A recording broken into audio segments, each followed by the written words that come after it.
Despite Moiraine and Lan saving her life in the village, Nynaeve severely distrusts the duo. She keeps the knife on the henchman's throat and inquires about Egwene and the others' location. Lan explains he'd lost them in Shadar Logoth and tries to convince her of his pure intentions. However, a distrustful Nynaeve doesn't believe him and still threatens him with the knife. When she lunges at him, Lan easily overpowers her and knocks her out. The following day, Nynaeve wakes up and finds herself tied to a tree. When Lan sees she's calm and recovered, he offers her a deal.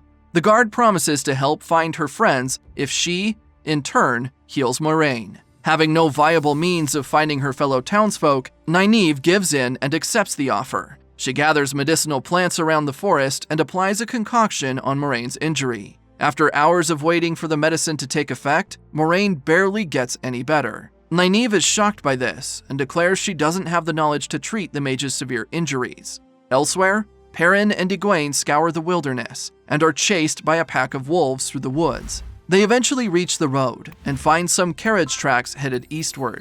As soon as they find the tracks, the wolves leave them, with Egwene noting the creatures had intentionally led them there. When she says this, Perrin flinches as he recalls his strange encounter with the wolf pack the previous day. The duo eventually decides to follow the carriage tracks and slowly tail the trail. After a couple of hours, they run into the Tuatha, a tribe of traveling people. The tribe's people warmly welcome them and hand the duo some food, which they gobble down hurriedly. Among the tribe's people, they meet and befriend Aram, a charming young man who takes a liking to them.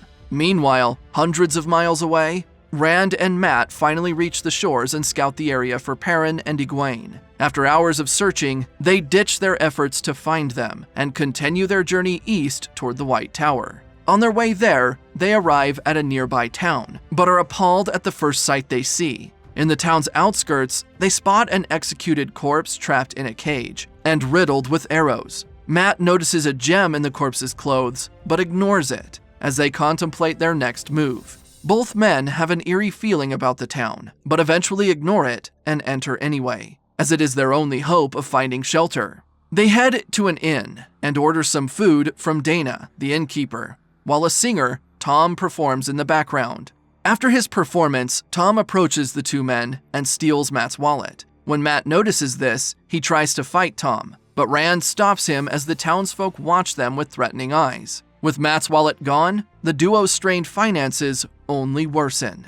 Desperate, the two men approach Dana and beg for a place to spend the night in exchange for their services. The innkeeper obliges and asks the duo to chop wood in exchange for a free room. While Rand performs the task, Mat grows sour about their perilous situation and considers returning home. Rand, on the other hand, is eager to be reunited with Egwene and wants to continue to the White Tower to meet her. The duo's clashing interests lead to an argument, resulting in Mat angrily exiting the scene. He immediately heads over to Dana and inquires about the transport cost back to the Two Rivers. From his findings, Mat discovers it'd take months to save enough for the fare, even with continuous work. On pondering his options, he recalls the gem he saw on the corpse and goes to the outskirts of the town to retrieve it. There, he runs into Tom, who is at the site to bury the body. After a little chat with the singer, a compassionate Tom allows him to rob the corpse and get the gem. The two men reconcile their differences thanks to his kindness, and Mat finally gets his wallet back. To show his gratitude, Mat helps the singer bury the corpse as they pay their final respects. Back at the inn, Rand is finally done chopping the wood. Following their agreement, Dana leads him to a free room and shares a drink with him. However, once he's comfortable, Dana instantly assumes a dark demeanor and locks the room door. Rand senses something is amiss and tries to pick up a knife, but the innkeeper whips a sword and quickly disarms him. Rand tries to call for help and violently hits the door. However, Dana looks unbothered, citing the room is soundproof and the door is reinforced, such that even the power of 3 men can't bring it down. This disheartens Rand, but he doesn't relent as he keeps barging at the door time and time again. After a few tries, he manages to break it, much to Dana's surprise. Rand swiftly makes a run for it with the innkeeper in hot pursuit. He meets Mat on the way, and the duo sprints across town to avoid her. However, an agile Dana soon catches up and corners them.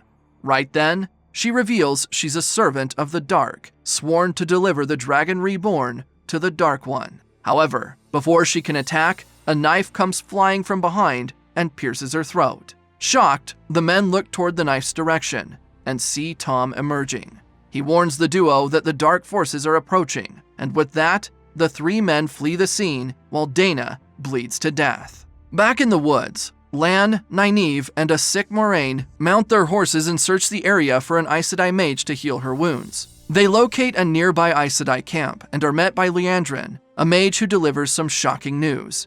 She reveals the group had captured a powerful sorcerer claiming to be the Dragon Reborn, thus implying there could be a fifth potential dragon reincarnate.